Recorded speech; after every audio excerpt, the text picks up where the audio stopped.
Let's get to work again. Come on, people, you know it's true. Let's get to work again, cause the UNC works for you. Come on. Kamla, we start the engine. UNC have the plan to build a brighter future forward Twin Island.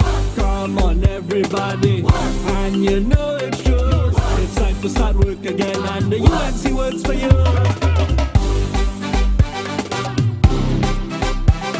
Work nation to the world.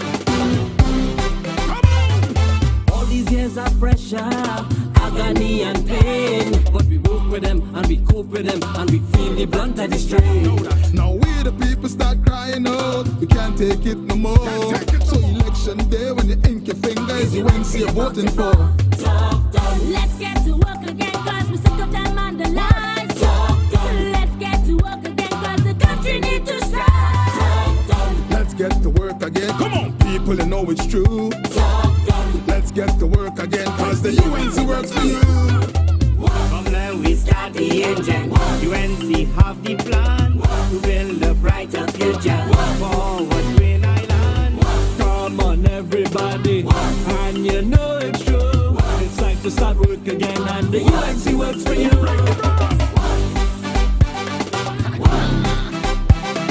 Work nation. This is how we work. Come on.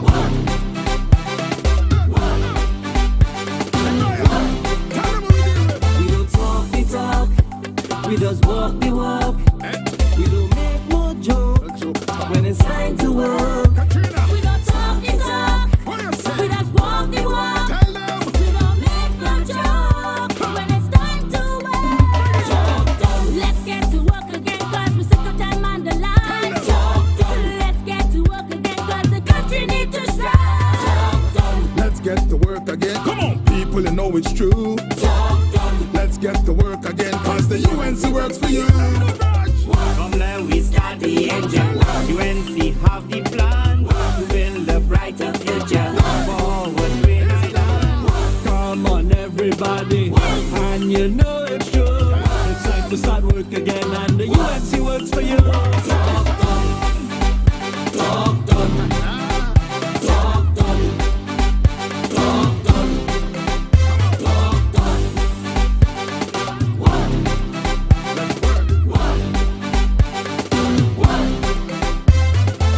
Work nation.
From the United National Congress social space, this is the virtual campaign on the ballot.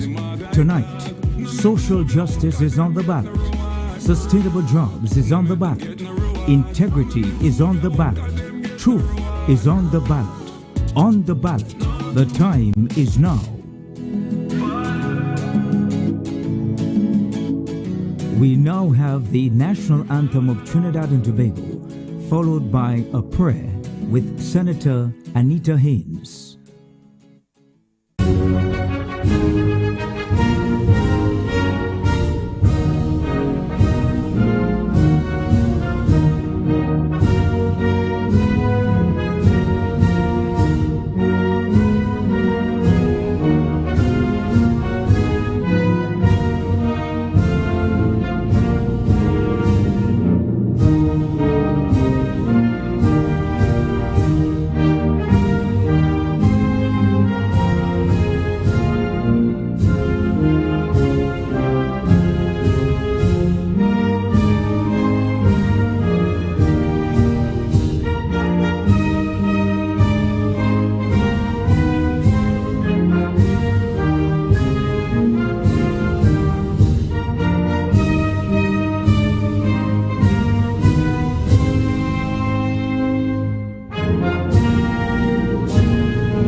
Almighty God, we offer our prayers to you and seek your protection for everyone in our blessed country.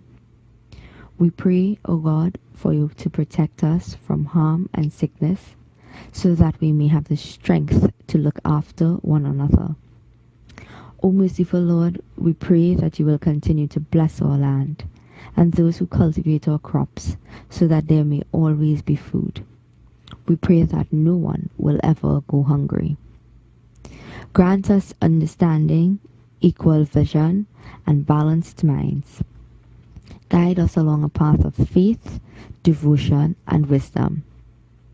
Help us to recognize that each of us is equal, that we are all equal in humanity. Give us your protection so that we may live in safety together and grow strong and free together. We pray that everyone will find love and peace in their daily lives. Dear God, we pray for our political leader. We pray for members of this team.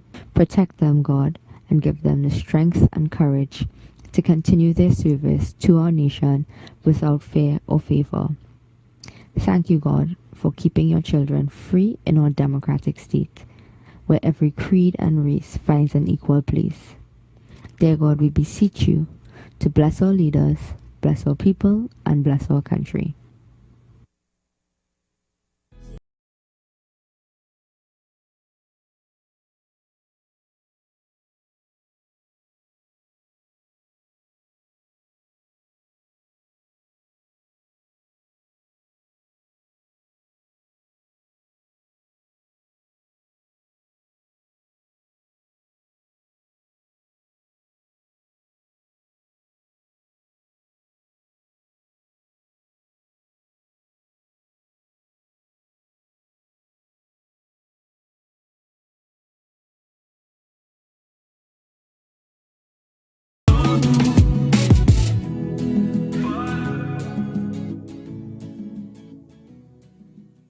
Honorable political leader and our next Prime Minister of Trinidad and Tobago, Mrs. Kamla Prasad Visesa, UNC colleagues, and all our viewers, a very special good evening to you. It is time where you, the citizens, must be very attentive. Push your ideas forward and be very passionate about your country's status. To the young people, the mothers, the tenants, the unemployed, let your pleas for jobs, for grants, for food support, for free education be answered with your voting finger. Now is the time to generate your energy into real change. Remember when they declined you, in every corner you turned for help. This evening, I want to say to you, if you have the thought that Rowley came good for COVID and he deserves a second chance, think again. We must remember it is our voices together push this government into COVID decision-making when it was most needed. We must remember how they treated local businesses, how they treated our citizens pleading to come home. Most importantly, how they have been treating our COVID funds. The Prime Minister announced $16.7 million in grants paid. Today we ask, $16.7 million paid to whom? Today, brave and bold, I am asking the Prime Minister, how many grants did Shogunas receive? Give us by region. Let us understand the statistics and prove it is not an election ploy. Do you all remember when Rowley referred to us local government representatives as local smart men and women? I wonder if that is the real reason why, after the Minister of Social Development announced on national media that food cards will be given to councillors, it was suddenly changed. This government has put councillors, including their own, to shame with thousands flooding us for food cards, for which we don't have during COVID. It pained our hearts to say no to our burgesses. Nevertheless, Despite all they thought they can do and think they could have broken us, they didn't. As a proud UNC mayor, I got my PPE and council together because Kamla teach me that and started rolling onto the streets. As a young person, Kamla has held my hand through every step. In the first few months in office, baptized with a world pandemic in the entire country of Trinidad and Tobago, it's Kamla's young UNC council in Chaguanas who implemented the fastest action plans in dealing with COVID-19 as a local authority. Let me tell you of some of them. We established a large food bank of where over 1,000 food packages were given out, as well as $50,000 worth in food vouchers through the support of corporate organizations, families, and individuals to those in need. We established our agricultural bucket, where fresh fish and green foods were distributed, and plants as well, to engage in backyard gardening to our burgesses. We distributed baby care packages and female packages, and trust me, it was not easy for families out there, and it's still not easy. Some days, I would go home and be depressed thinking about my burgesses. We also engaged in the setup of mask stations, where we distributed over 3,000 masks on our own. No P&M help. They announced they were giving corporations masks. Where are those masks? Well, boy, sorry to say, we didn't get the light bulbs, so much less for the masks. We also implemented major sanitization exercises in our market, one of them, which is now one of the best places to shop based on our reviews. We engage in sanitization exercises on our streets, communities, major hubs, and core strips within our town. We also gave sanitization materials to various homes within our borough. It's not done. We would have distributed water tanks to residents who have not had water in 3 months and more, in a time when hygiene is most important. We would have implemented healthcare units, one of them where our very own Dr. Rai Ragbir was attending to patients reaching out to us who could not leave their homes at no cost. We would have distributed laptops and desktops to children who had no devices to communicate via Zoom, and I hope Anthony Garcia hears this. We would have established outdoor stations at our admin building to still attend to the needs of our burgesses. In the midst of all of this, we still had to maintain our borough since we had a rainy season approaching us. We did our very best in ensuring workers interacting with the public received their PPE. We would have hosted grant application exercises to assist our burgesses through the P&M frustrating outlined process. Let us note that big announcement of forms being available at police stations, a big lie. In one day, in a few hours, forms at stations finished. We took up the slack because we knew, and we know, rather, what it's like to be running everywhere when you have no gas in a vehicle or no food in your home. My friends, I am listening to you, but you have seen what Kamla's team has done during COVID. Yet still, Rowley want to jump up and take fame. For 5 years, farmers bawling. But because Kamla plant, he run the plant. So he now realize he had to eat. Tell me, but don't worry, the time is near to end. You must note that we understand your cause because your cause is our cause.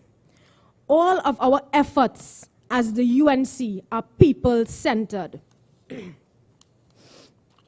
As the youngest local government leader in this country, remember, all the works you are praising us for doing would not have been possible without Kamla's blessings. Remember that her choices are being made specifically to get TNT working again. Now is the time. May God bless her to send Rowley back to the opposition bench in the same Red House that he opened. I thank you very much. It's me again.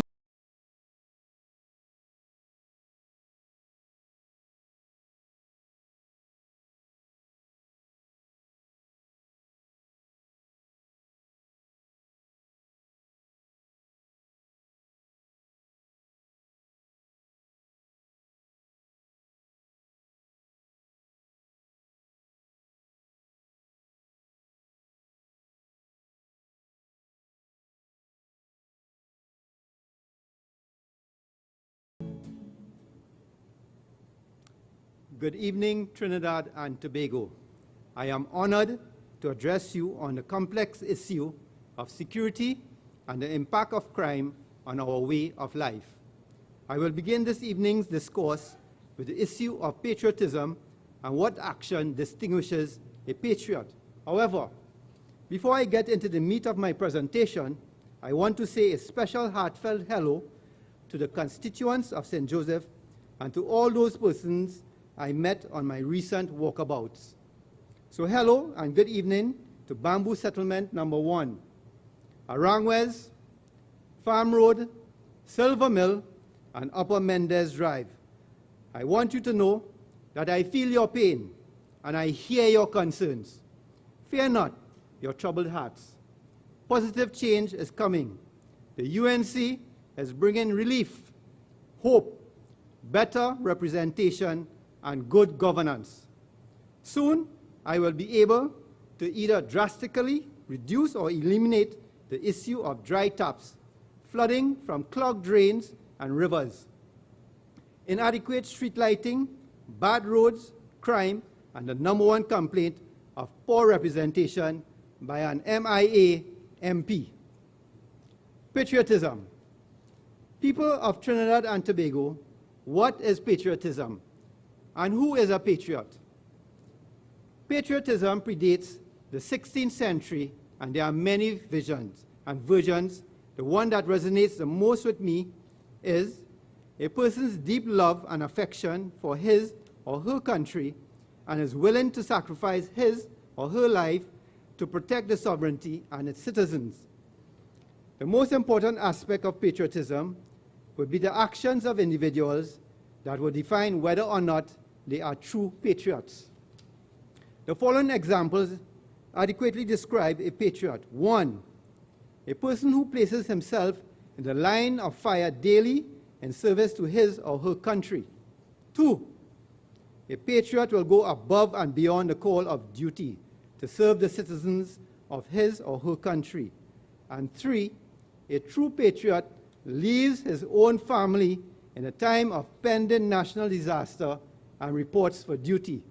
Now let's look at what is unpatriotic.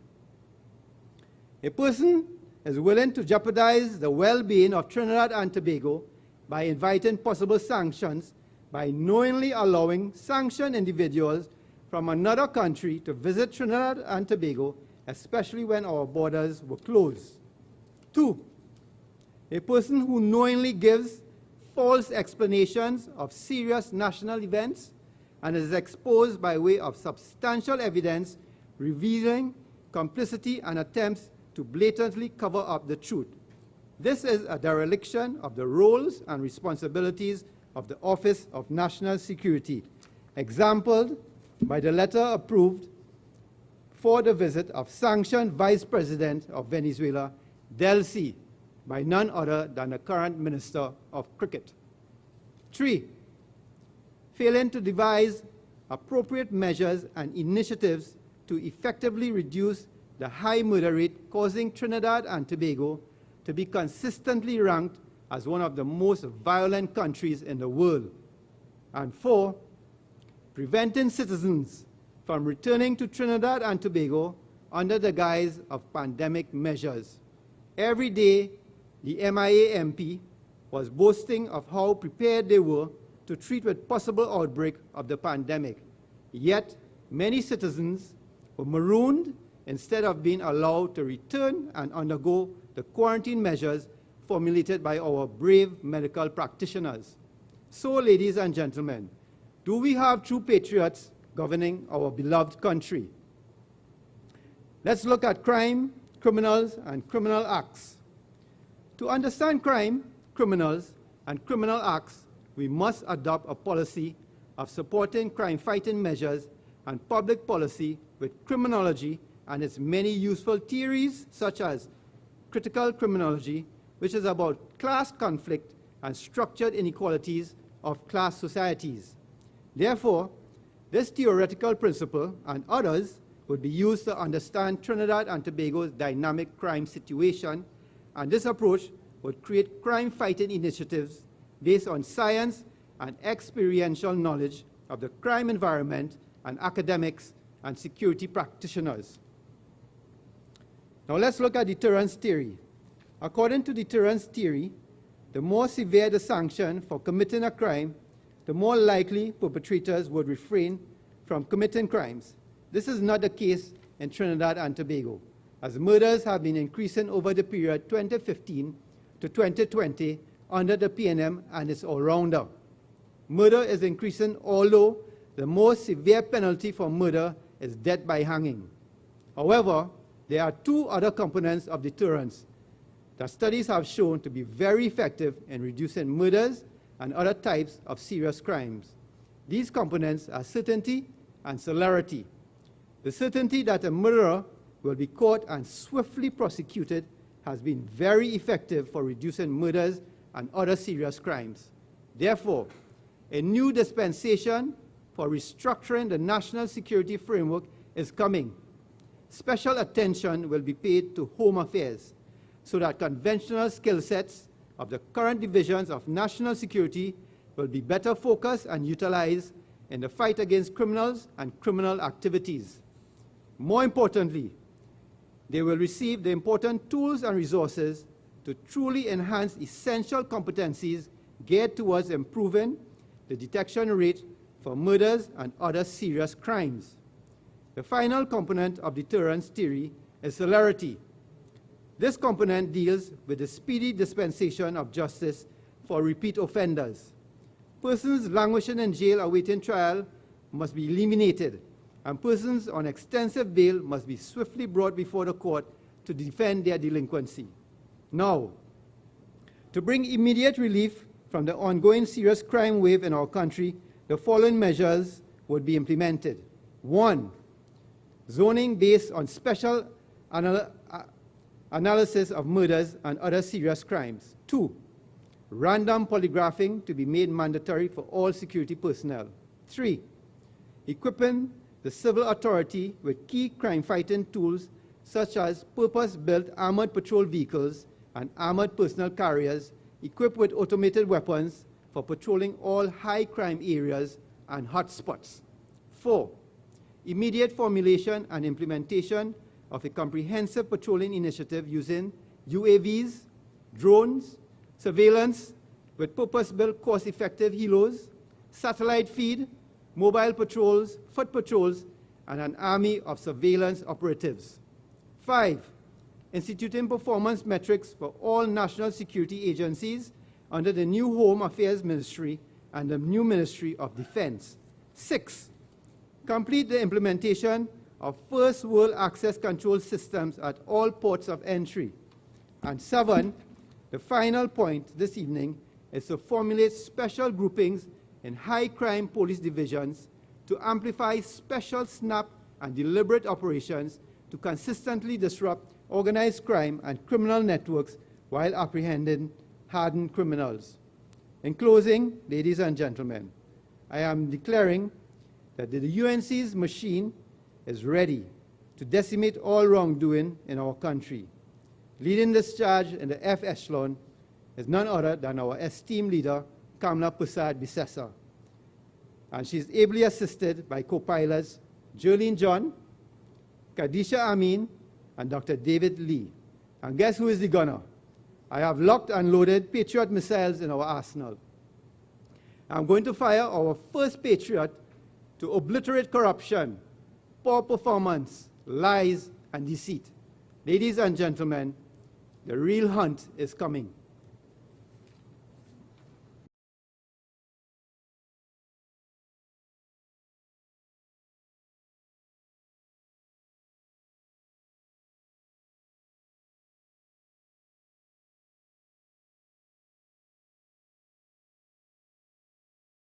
Campaign on the ballot now. Caroni East Member of Parliament, Dr.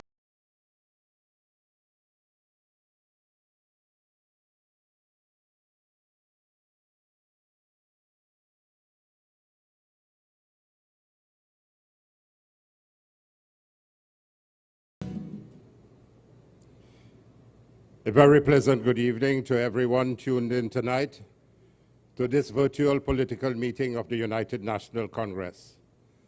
Thank you all for joining us via this platform. As at this time, I know that all of you are doing your best to take our great party into victory when Rowley finally rings the election bell. In fact, a few days ago, he let it slip that the Parliament may be dissolved in July. We in the United National Congress must be alert, ready, able, and more than determined to take back the reins of this government.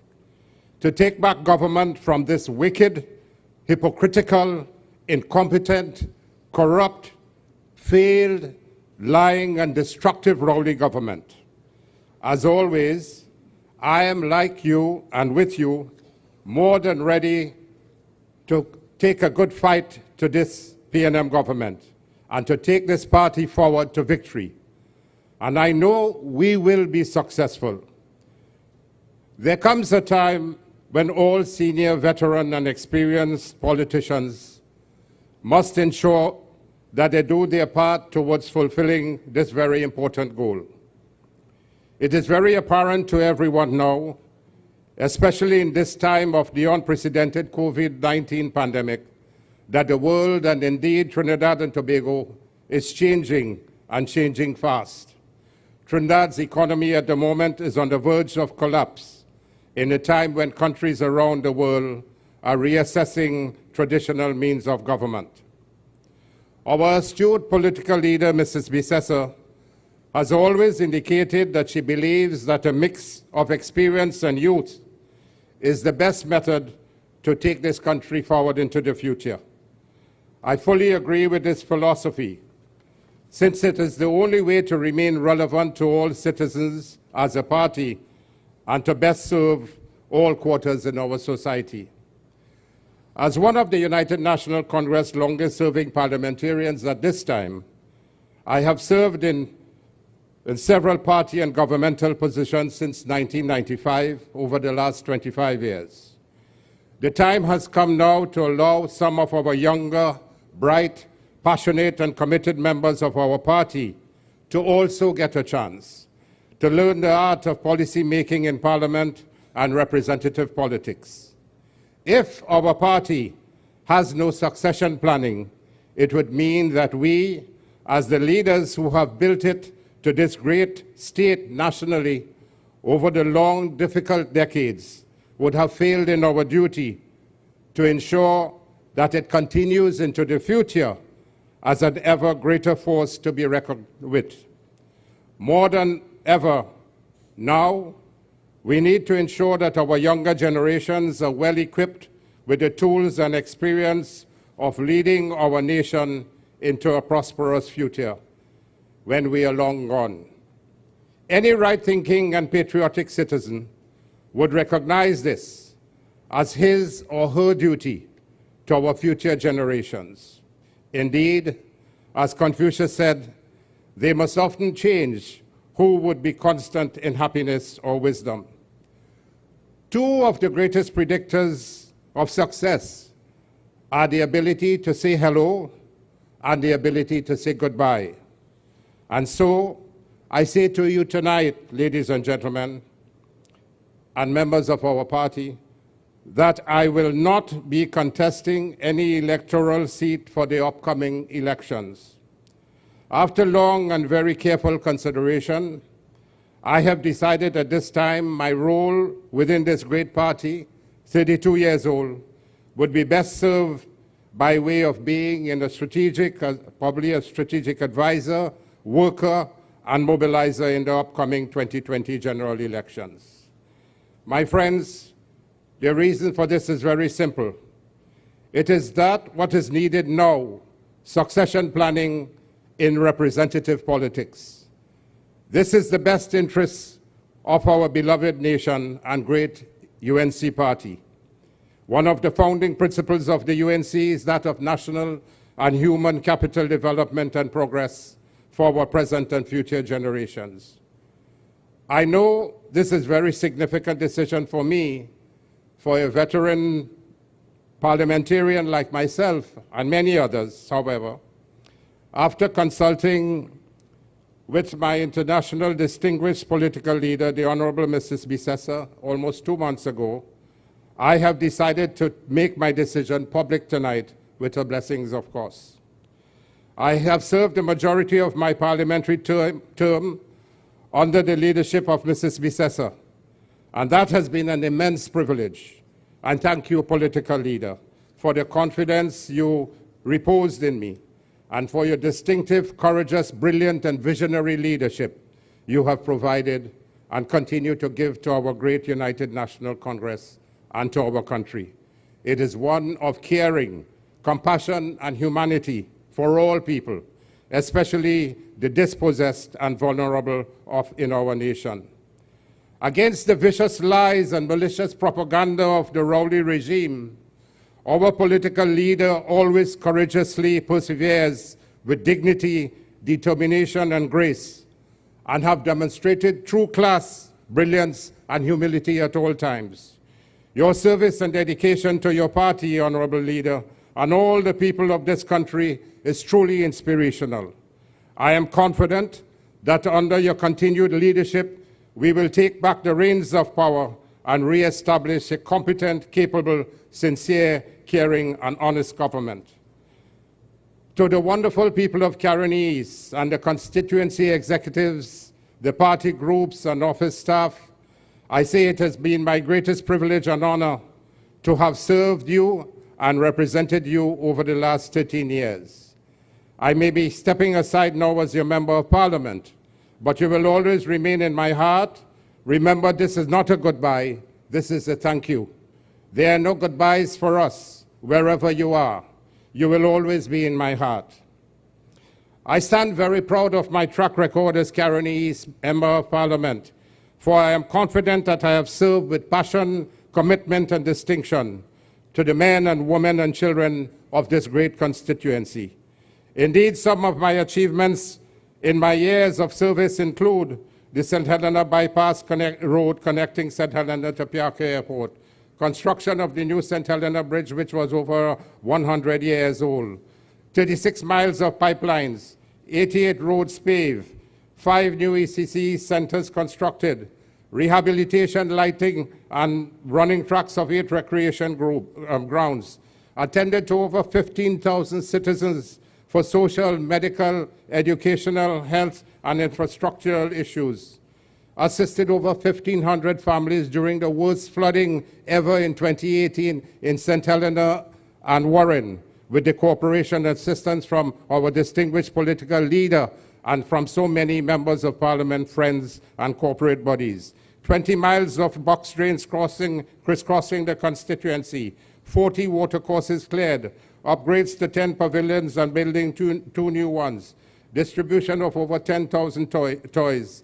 Ladies and gentlemen, the list goes on. Tonight, I urge every single citizen to truly assess the state of this country under this rowdy government. Time does not permit at this moment for us to speak about it in a more detailed manner. Be honest, and you will see that all they have brought upon Trinidad and Tobago is their disastrous, incompetent, corrupt reign of pain, suffering, mass unemployment, and arrogant inhumanity to our citizens. Our country is on the brink of devastation under this rowdy regime, and we cannot afford to continue this way. So as we roll into this election campaign, please think about our children's future. Remember our many achievements under the People's Partnership government led by Mrs. Kamla Prasad Visesa, a time where performance was on a daily basis. And let your mantra be, never again rowdy. As I close, my friends, I truly appreciate your support over the years. Let me reiterate that though I'm stepping down from contesting an electoral seat, in no way am I leaving you, our people, and our UNC. After all, it is said that history never really says goodbye. History says, see you later. So I will see you later on the campaign trail as I lend my support, expertise, experience, and skills to our distinguished political leader and her team, and to our candidates, our great United National Congress Party, to ensure we are victorious in the upcoming elections. And where Rowley rings the bell, we will all rise like the glorious morning sun after the longest, darkest night, and consign him and his disastrous, destructive regime to the political graveyard. And then, God willing, I will see you all again on the other side of the elections, when we take back government and bring back hope and progress again to this country. I am United National Congress, and I am proud. Long live our distinguished, astute, and brilliant political leader, Mrs. Visesa. Long live the United National Congress. And thank you, my brothers and sisters. Good night. The time is 8 p.m.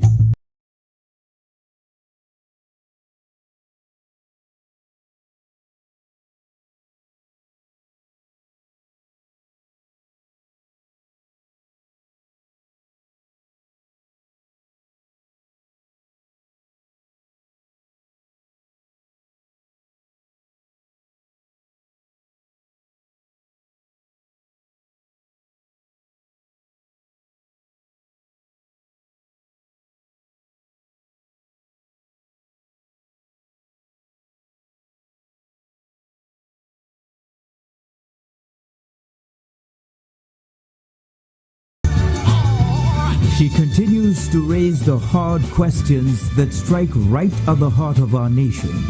Her legal background stands as a defense for social justice and equality for all. She exuberates statesmanship, ambition, and a passion for progress. In these tough times, some are called to meet the share of our nation's challenges. Each time she is called, she discharges her duties with dignity and determination. Live from the United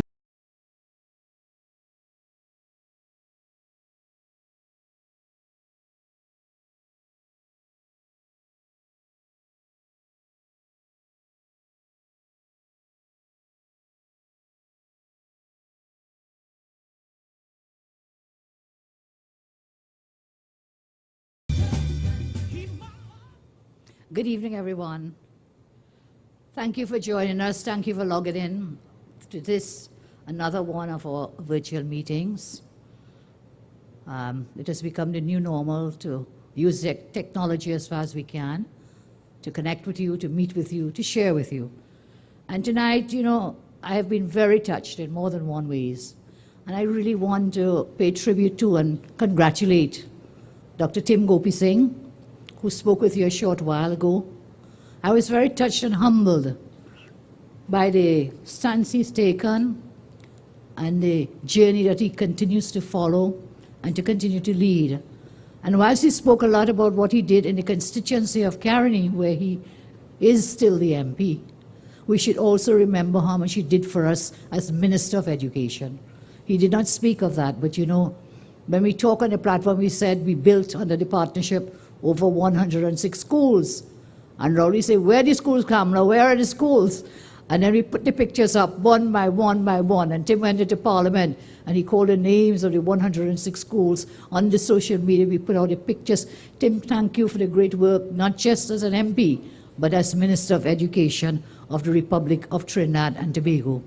With Tim, and with him as Education Minister, I was able to carry out a dream that I had, which was to give the laptops to the children in the school. So again, thank you very, very much, Tim. Now, I would have called him the best Minister of Education. But because I was also Minister of Education, I will say he is one of the two best Ministers of Education. Thank you, Tim. Thank you very much for setting the example. I mean what I say when I say that we will marry the young with the not so young. We'll marry the experience with the exuberance of youth. I sincerely mean that, and I intend to fulfill that promise, that pledge I made over a year ago when I held our National Assembly in Couva. I made that pledge and that promise. And Tim, as you say, we will meet later. It is not goodbye. There is still a lot of work for you to do.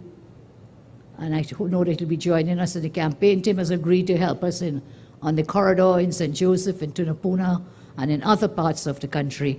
And we will welcome his help in the campaign, his guidance and mentorship of some of the younger ones. Again, thank you very much, Tim. Tonight we also heard our candidate for the first time on an open platform, our candidate for St. Joseph, Lieutenant Colonel Hunt, and he talked about crime and some of the plans that we have to deal with crime. I know we all want a very safe nation. Crime is something that touches everyone. It doesn't have to do with race, class, creed, or geographical location. It touches every single one in our country. And we want a safe and secure nation. I think the first duty of any government is safety and security. Because if you're not alive, if you're dead, then you can enjoy nothing else that a government would have for you. It is very clear that this government has no clue, no concept, no plan. They lack the political will to fix the issues dealing with crime, and so nobody feels safe in this country anymore. And even in COVID, when you would expect people to feel safer, that has not happened.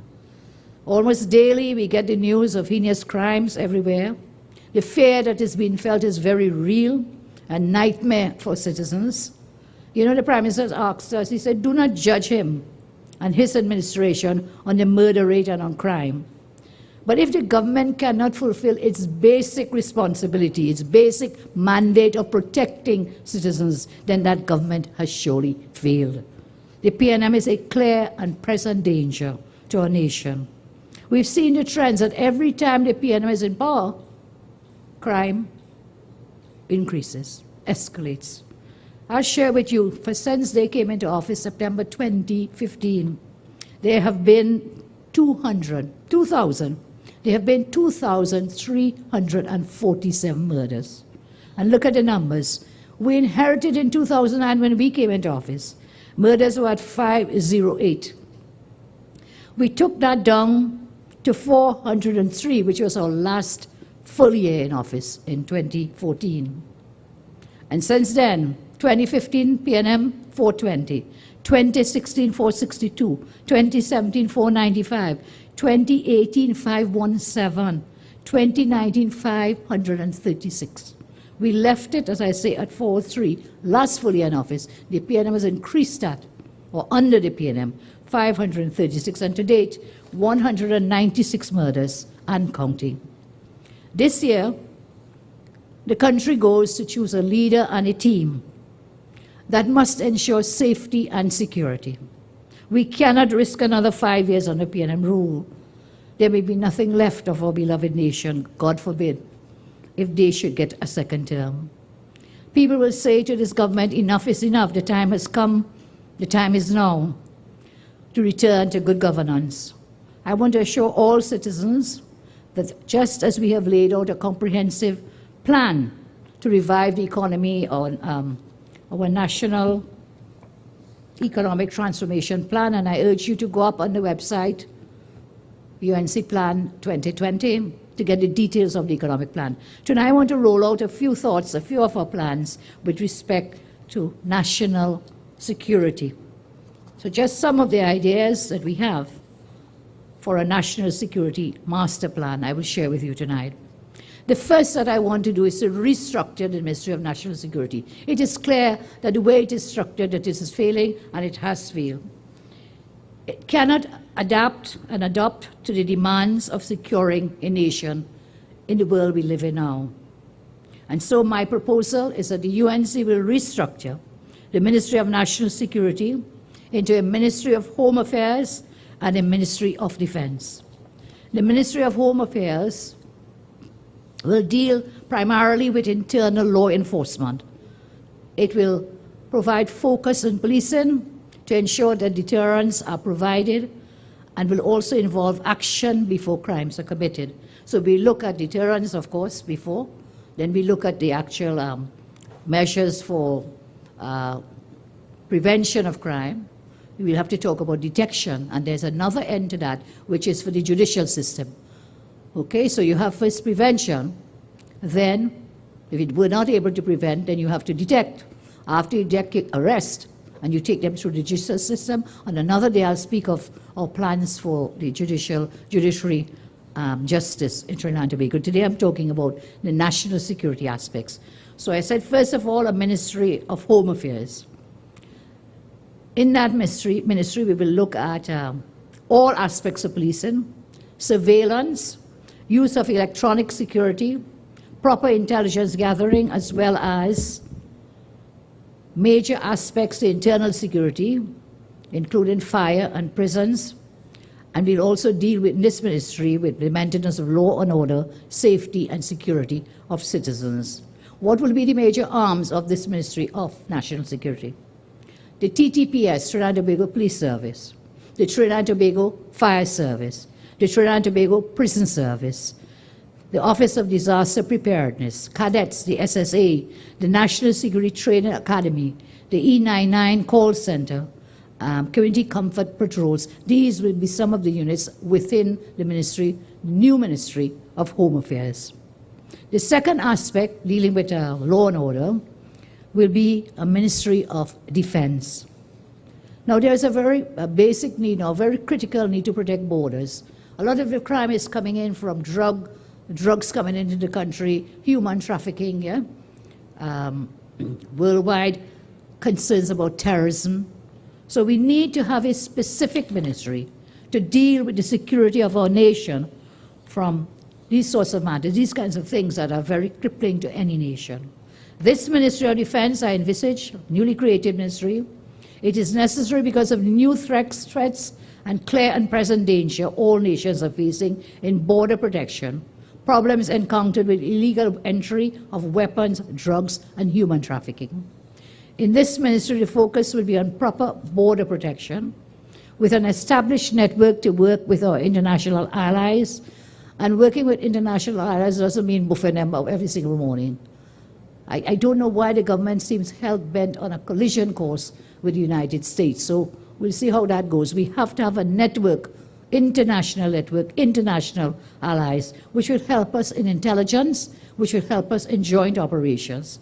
And also, this ministry will deal with the critical aspect of policies relating to terrorist activities, both in the prevention of such terrorism and also immediate actions should such terrorist activity arise in our country. A Ministry of Defense would incorporate the Defense Force, Immigration and Customs to handle border control, as well as specific units to deal with terrorist activity, all to come under this ministry.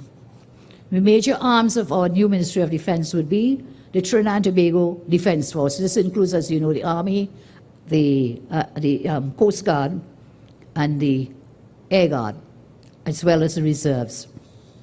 Secondly, the Customs Division.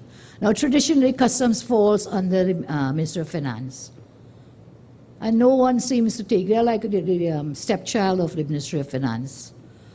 They are there on their own. The government wants to bring in a revenue authority. We are totally against a revenue authority because we see what we need to do to improve tax collection. It's not to shut down BIR and Customs, it's to improve the efficiency in the BIR and the Customs Division. And this is one way we can do that, so we'll have more focus on what's happening in the Customs Division as coming in for revenue, to create revenue, a tax to create revenue, as well as to for all kinds of illegal things coming in, the Customs Division should fall under the Ministry of Defense and removed from the Ministry of Finance. In addition, we will put the Immigration Department under this new Ministry of Defense, because both immigration and customs, they will fall under the category of border security. Transnational Organized Crime Unit will also fall in this new Ministry of Defense. The National Security Special Operations Group will also be here. Radar Center under this new ministry. Counter-Trafficking Unit under this new ministry. Covert and Counter-Terrorist Unit would also be in the new Ministry of Defense. So these are some of the international best practices now. You know, U.S. has the Department of Homeland Security to look at the internal issues, and then you have others who deal with border issues and cross-border issues. So I envisage this will give us a comprehensive structure to focus on securing our borders, very critical in the present world. If we give a ministry that border security portfolio specific and only for that ministry, we will get greater efficiencies and more impact. So that's one way I see us working to deal with the crime issue. There are others, of course, I'm just sharing some of it with you tonight. A second plan that we have, I've mentioned it before, is to increase the retirement age of the members of the Defense Force. Right now, because they have such a low retirement age, we lose a lot of qualified personnel because they have to go home very early. And then I think at 45, then what happens to them? What is their chance for future, getting a future job? Very little. So even for their own advancement and survival, we want to increase the age of the Defense Force personnel to bring it in line with other protective services. Now, if it is that you're saying because they have to be fit and able-bodied because they're soldiers, then how you have policemen who have a later retirement age? Don't they also have to be fit and able-bodied? So this is really a holdover from the many years gone by when we were a soldier, when you really had to go and soldier in the wilderness. I think Mr. Hunt will tell us some of the hard work that you had to do as a soldier, but now soldiering in this new world, in our environment, in our country, I think takes you into a different category where you can stay on at a later age. Perhaps Mr. Hunt might still be a soldier if the age were higher, that he didn't have to retire. So we will increase the age for Defense Force personnel to bring it in line with that of other protective services retirement ages. Do you know, I went to a conference once in Brazil, and I met the president of Costa Rica. And we were both on a panel. I think it was a World Economic Forum. And we were talking about policies in our various countries. And she said that in Costa Rica, many, many years ago, they had abolished the army. Now, don't get me wrong, soldiers, I'm not saying we want to abolish the army. I'm saying that we want to deploy you for more efficiency and for greater service to our country. And she said they'd abolished the army, and with the extra money that they had, which they used to pay army personnel, that they used it and they pumped it into education to improve their education structure. I'm saying for the Defense Force, we now want to place you, Defense Force, Air Guard, Reserves, and all of you, to place you into the Ministry of Defense to get you into more productive capacity and work for Trinidad and Tobago. Now, another idea that I have is that we need to give our people or personnel in the TTPS and in the Defense Force some kind of training, undergraduate and postgraduate degrees in policing for recruits, combined with a police apprenticeship program. Long gone are the days when just because you were big and strappy, that made you a fit and proper person. You need as well training and intelligence. And we have the ideal location. We built the Debe campus. It is still there. They have not put one student into that campus for 4.5 years because of spite, malice, and ill will. But we will go back into government and we will open that university campus here in the South.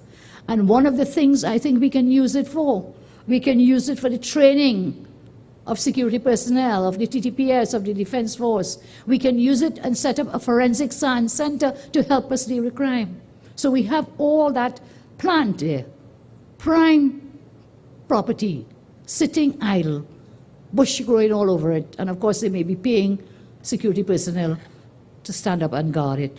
So I'm saying that we'll introduced new criteria to select police recruits.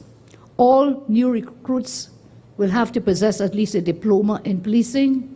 We will develop these diploma courses, undergraduate and postgraduate degree programs. We will do it at the campus, which is not too far from here.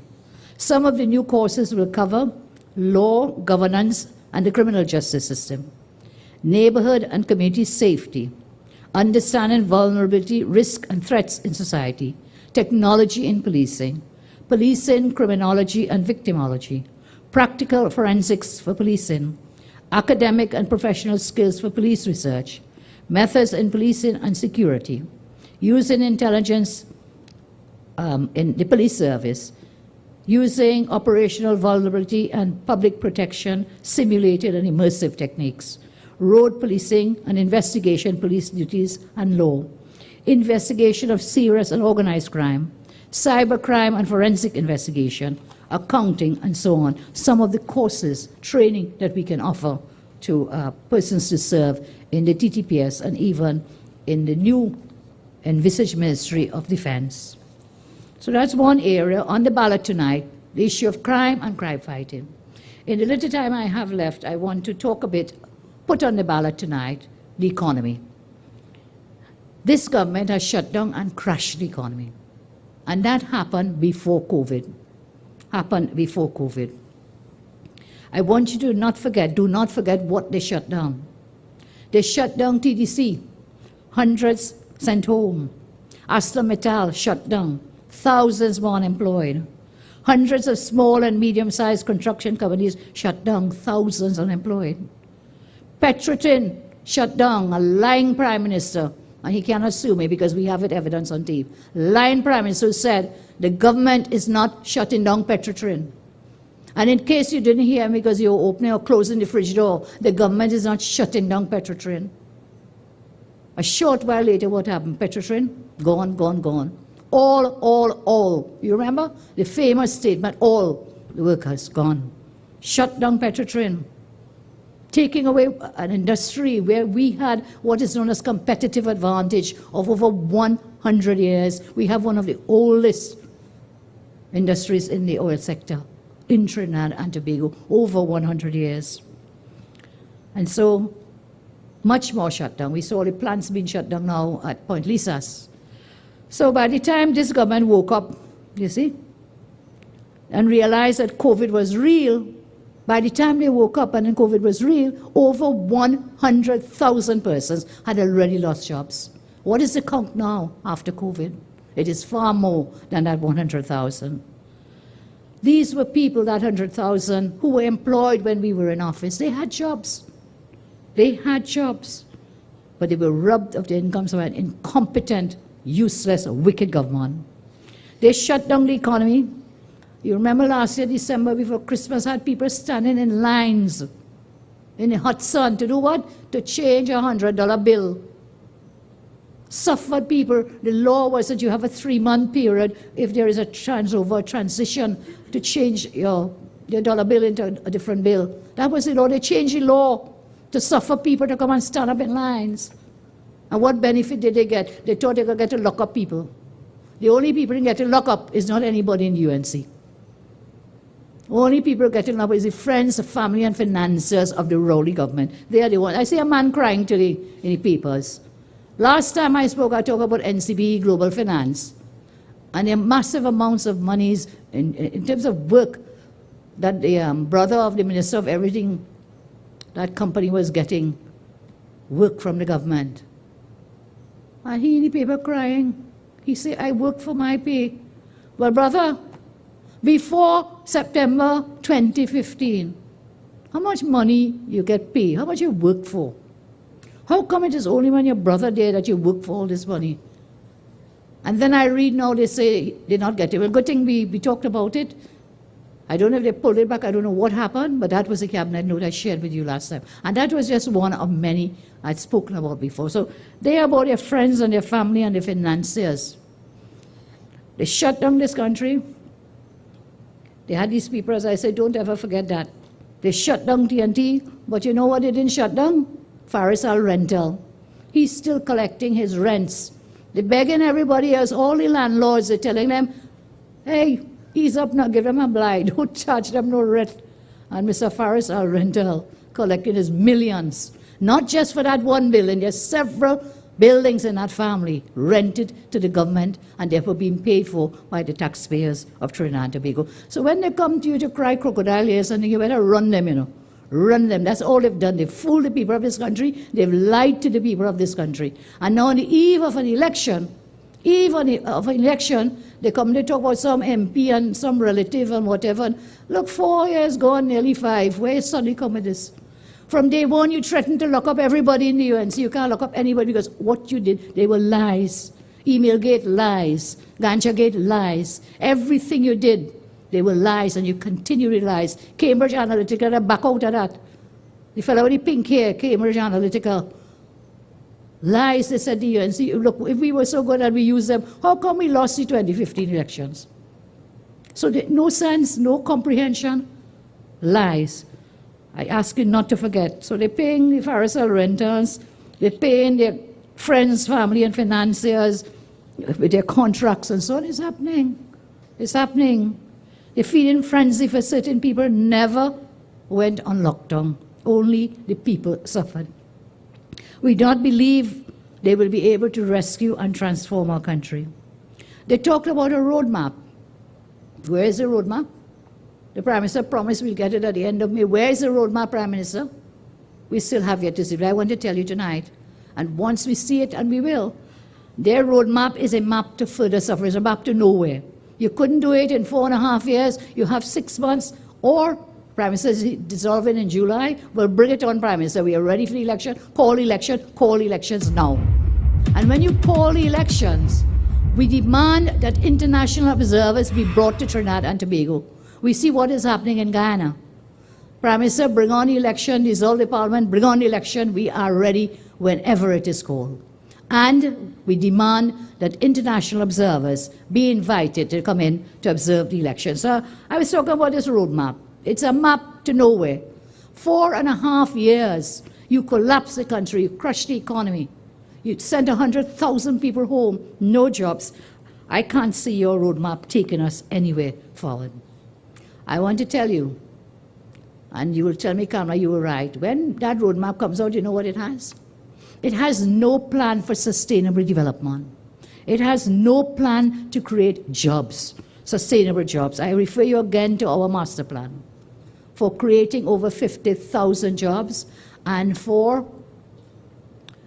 diversifying the economy, creating new revenue streams. The government intends, in its roadmap, they intend to source revenue from several sources. And those sources include borrowing. What's new? That's their way of governing. Not diversifying the economy and creating new revenue streams. Their way of governing and getting money to run the country, borrow, borrow, borrow. The second way they intend to raise money, tax, tax, tax. It's there. They plan to borrow. So they want to borrow HSF, development loans, domestic loans, international banking loans. These are all the areas that they intend to come to you with to raise money. The next thing they plan to do, they plan to sell out state assets. They're called fire sales. So they have a category of extraordinary receipts. Extraordinary receipts for revenue means they're going to sell out assets. They have targeted the CLICO assets. They're going to raise money there. They have a passing way or talk, a cursory, there's a cursory explanation about using agriculture, but it is a thematic way rather than a specific way. Our agricultural plan is very targeted, very smart, very specific as to the projects and what we want. So yes, they will say we are going to increase agriculture, but they can't tell you specifically what it is. Our plan, as I say again, in our plan we have everything, down to the specific projects, down to the proposed number of jobs that we hope to create, down to the amount of money, revenue we hope to earn from it. So I say that roadmap will be a waste of time. I am not waiting with bated breath to see it. It will be a waste of time. Borrow, tax, sell, fire sales, yes, and spend. That is their way forward. I want to share with you part of our plan that I haven't yet done. I talked about agriculture, but I want to share with you about the digital economy. You know why? Because that's the age we are in now. With the COVID, it has shown us very clearly we were on the right path with him. When we gave out those laptops, we were on the right path. Because we have to go into the digital economy. And so a new UNC government proposes the following. We will increase investment in research and development to 1% of GDP. The University of Trinidad and Tobago will place special emphasis on research into the Internet of Things, artificial intelligence, robotics, and blockchain, securing intellectual property protection for research wherever possible. NEARS will conduct a foresighting exercise to determine which best bets digital technology areas have high growth potential and earnings to broaden adoption and use within specific industries. Secondly, we'll establish a national venture capital fund to promote technology and entrepreneurship. Third, we will invite private investors to establish a digital innovation park in Trinidad. 4, we will implement a national e-payment platform for government services. This national e-money platform can be linked to TT Connect, the single electronic window, and the customs systems, allowing citizens to request and pay online for many things, including birth papers, passports, custom duties, and at the same time having TT Post deliver documents to their homes, that way making life easier. You imagine we had all that now. In this lockdown time, we would have been way out in front. We had started to do this, but again, the rest is history. 5, with the digital economy, we want to institute a national digital identification program. I heard the Prime Minister recently saying people must get a new ID card or whatever. Prime Minister, where have you been for the last over 4 years? Under my government, we began the work in the Ministry of Legal Affairs for it was called a PIN, a personal identification number. The cards were well on the way. What did you do with the program? We will do it. We will continue it. We will institute a national digital identification program. At the same time, we will revamp the delivery of social services because we will enhance the current systems through implementation of a suite of digital data management tools. So we will run this parallel to the digital ID that I spoke about, run together with the health card that we had started work on, and the biometric card that we had started work on in the Ministry of Social Development. Remember what these cards do with the technology? They can, unlimited data can be stored on this, and unlimited data can be retrieved. I see William looking at me, he knows about this very well, the use of the technology. Health and social services go hand in hand. Often, it's the same person accessing them. Some of the benefits of digital data management systems include 1, they are easily managed, they can easily manage unlimited quantities of data and fields. They facilitate remote working. You can stay home, you can stay anywhere, and you can use that digital data system to work. It will help to eliminate data redundancies and omissions and fraud. It will guarantee a high level of security, efficiency, and privacy. It will help us save on storage. It will optimize data access. It will decrease bureaucracy and delivery times for citizens. These are some of the initiatives we will create with over 5,000 new jobs through this digital economy. We will move our country 40 places up from the World Bank's ease of doing business. We'll move our country 25 places up on the World Economic Forum Global Competitiveness Index. We were at 65, ranked 65 when we left government. You know where we are now? We have dropped to below 100 and something, 106. We were at 65 when I left office on the ease of doing business. Under this government, we've gone down to 106, and if they continue as they're doing, we will continue to go to the bottom of the list. We will also increase research and research spending to at least 1% of GDP. You see, in our plans, we don't have just generics and thematics.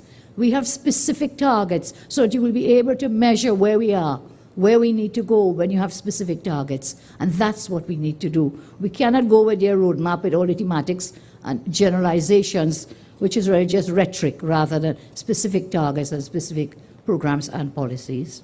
And as I talk about the ease of doing business, as I said, we've fallen under the rank. I will just quickly share with you some of our proposals to improve the ease of doing business. Why are you smiling at me, Kevin? Ease of doing business.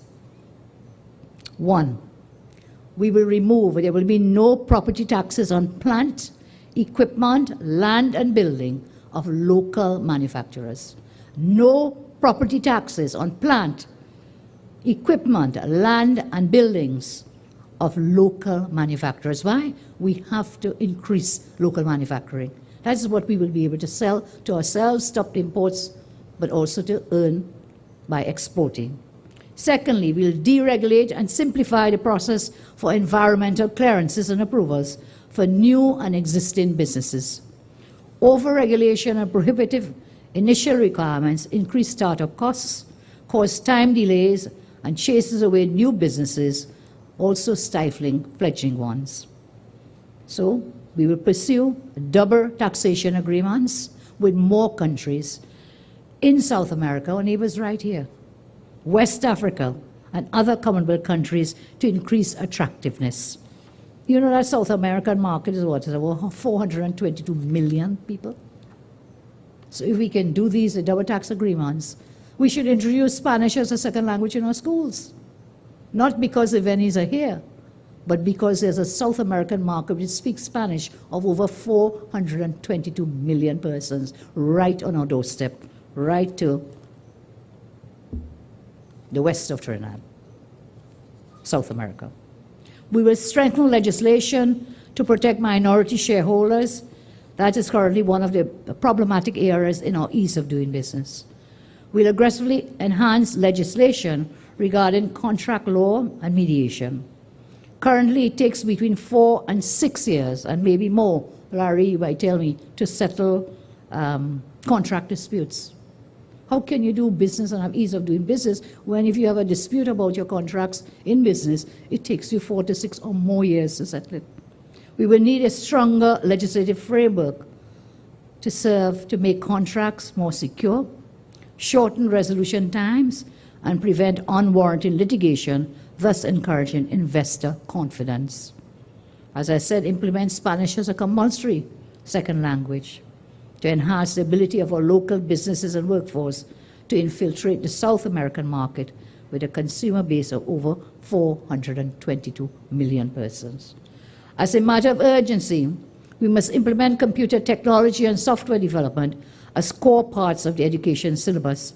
We must prepare to survive in the digital economy.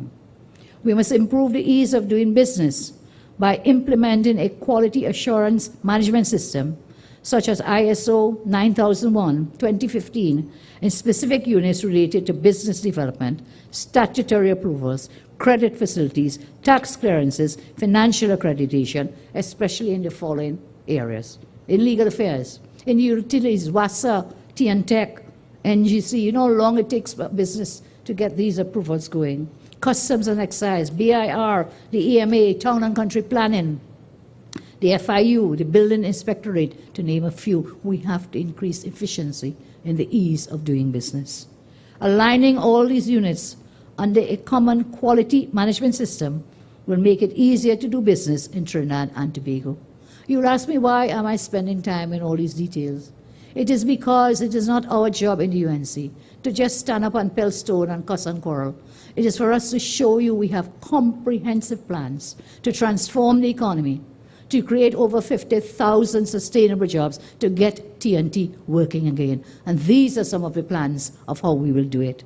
So we can reduce the costs of exporting a container of goods or goods that we export by improving road infrastructure. So it's cheaper to get the goods from factory to port, by hiring more customs and excise personnel to increase efficiency, by investing heavily in improving port infrastructure to get new shipping lines.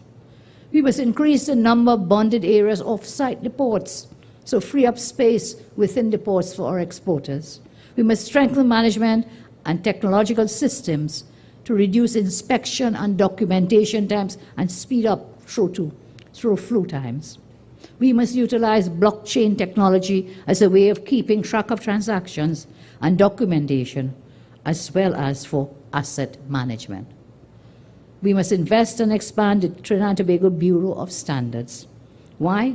To enhance the ability to test imported products so that we don't get bad products coming in where they've been dumped in our market, because our manufacturers keep high quality. So whatever is coming in, we must be able to test them as we go along. So these are some plans as we work in the digital economy, as we work to grow the economy, to transform the economy. As I said, the government's only measure for dealing with the economy, not just from COVID, as I say, but for when we shut it down, is borrow, borrow, borrow. Tax, tax, tax. And fire sale, sell out, sell out, sell out. Sell out the state assets. That's their only means of revenue. As I said, they mentioned in their roadmap, I am told, they mentioned that they will do something with agriculture, but in a very vague, unspecific manner.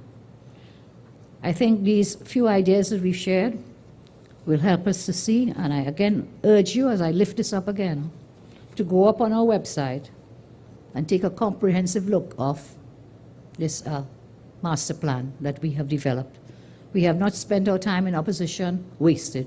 We have developed this transformation plan for the economy. Tonight I shared with you some of our plans for national infrastructure transformation, national security transformation. We'll continue to roll those out. Now I just want to share a word as your leader to our members, UNC members out there, and of course others who are interested. There are a lot of fake stories coming out in the newspapers recently. It is election season. It is the silly season. Let not your heart be troubled, because I'm reading in the newspapers, the other day I was told that somebody, they put a name and said he's getting the St. Augustine seat. We have not even screened. When that story came out, we did not even screen for St. Augustine, and the name they put was not even in the list of nominees. So a lot of mischief is being created to get dissension and to get disaffection amongst our own members, where there are people who are pretending that they know, are putting out names and calling names and saying X for this seat and Y for that seat. The only time a seat is given is when we stand up and officially announce the candidate. Thus far, we have announced about 10 candidates, I believe, and we will be rolling out some more candidates.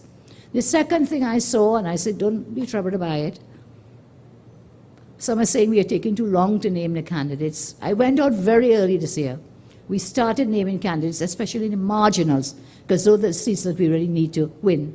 The COVID came and shut us down for a little while, but we've been continuing now screening. Every week we screen, and it is not in a secret location. We screen right here at our South Regional Office because it is big, it can accommodate us, we can have the social distances, so there's no secret. They said that we are hiding it from the media. Well, I apologize to the media, we are not hiding it from you, because the media cannot attend a screening session in any event. They cannot come inside of the screening matter. That is confidential. But if they wish, they could stand up outside there. Maybe they want to see who is coming for screening or not. So we screen every week here at this South Regional Office. That is going very well. It is taking time because of the sheer numbers of persons who have expressed interest or put in nominations. I mean, we screened until, 2 a.m. the last time we were here. There were people coming, nominations for some seats are very heavy. A lot of people, I will not name which ones, so that is taking us time. So members and friends, family, members of the National Committee, let not your heart be troubled. We will be ready for that election whenever it's called. Most of the constituencies have been screened. Next week we'll screen all the other constituencies that have not yet been screened, and we will roll out our candidates. So we go forward. I talked to, I want to congratulate Vandana Mohit tonight, the young mayor. Where is she? Mayor, thank you very much for sharing your experiences with respect to COVID-19 for the borough, and of course, many of your experiences are similar to what's happening throughout the country. They have made all these promises which they have not kept, the salary grants, the food cards, all the promises, the masks. Has the governor given out one mask yet? The cloth mask? Not to my knowledge. As I said last time I spoke, we have given out in the UNC over 60,000 of the cloth face masks. We've given out the hampers in the borough there, and in other parts of the country, we have the teams working. They're out there. So, thank you, Mayor. Thank you for your time and for your service. As I said before, we must blood a new generation of leaders in the UNC. And the only way we can do that, that is my legacy as its leader. I cannot leave my party in a position where we don't have the young ones for succession planning, as Tim spoke about it. And that is why, when you see the candidates, you will see, as I said, we married experience with exuberance of youth. So, Mr. Rowley, call the elections now. We demand that you call the elections at the earliest opportunity. But I also say, our lawyers are on standby, because should you call these elections while thousands of citizens of our country are outside of the country, you will be disenfranchised and you take away their right to vote. If you call elections when you have the borders shut down. So, brother, call elections, open the borders to allow our citizens to return. I got a really heart-wrenching email from a person in the United Kingdom. They have begged, they've pleaded, they've cried, they've written to get an exemption so they can return. They were caught, there's a cancer patient. Person was caught in the United Kingdom because remember when they shut their borders, it was done quickly. Maybe rightly or wrongly, it was done quickly. So people like in the UK can't get flights, they don't fly every day, just once a week coming out of the United Kingdom into TNT, stranded there, suffering and pleading and begging. Minister Young, you are the man, you gave clearance for Miss Delcy, to come down to Trinidad with all these other high energy officials from Venezuela. Can you just give the exemptions for these people who are stranded? I think it's the most shameful act on the part of any government to deny its citizens the right to return home. That is a shameful and disgraceful thing. And what this person in specific is saying, that the UK right now has these aircraft coming in this week to repatriate their own citizens so they'll be able to get a space on a plane. Can you kindly look at it? I see the ministry put out the policy and criteria and whatever. But what was the policy and criteria for Delcy Rodriguez to come here? And Chavez and all the others who came. I think the policy and criteria should be TNT citizens first. They must be given the opportunity to return home. And this thing, what you want to charge them for quarantine, well, you better forget that. The billions that you said you were spending, and you know want this citizen who you've kept out of the country since March. 3 months they're out there, and you want them to come back here. Well, you don't want them to come. But if and whenever they come, you want them to pay for their quarantine. What you did with all the money? What you did with the $20 billion? Shameful and disgraceful. You have to go. Rowley must go, Stuart Young must go, and the whole government must go now. I thank you all very much. God bless you.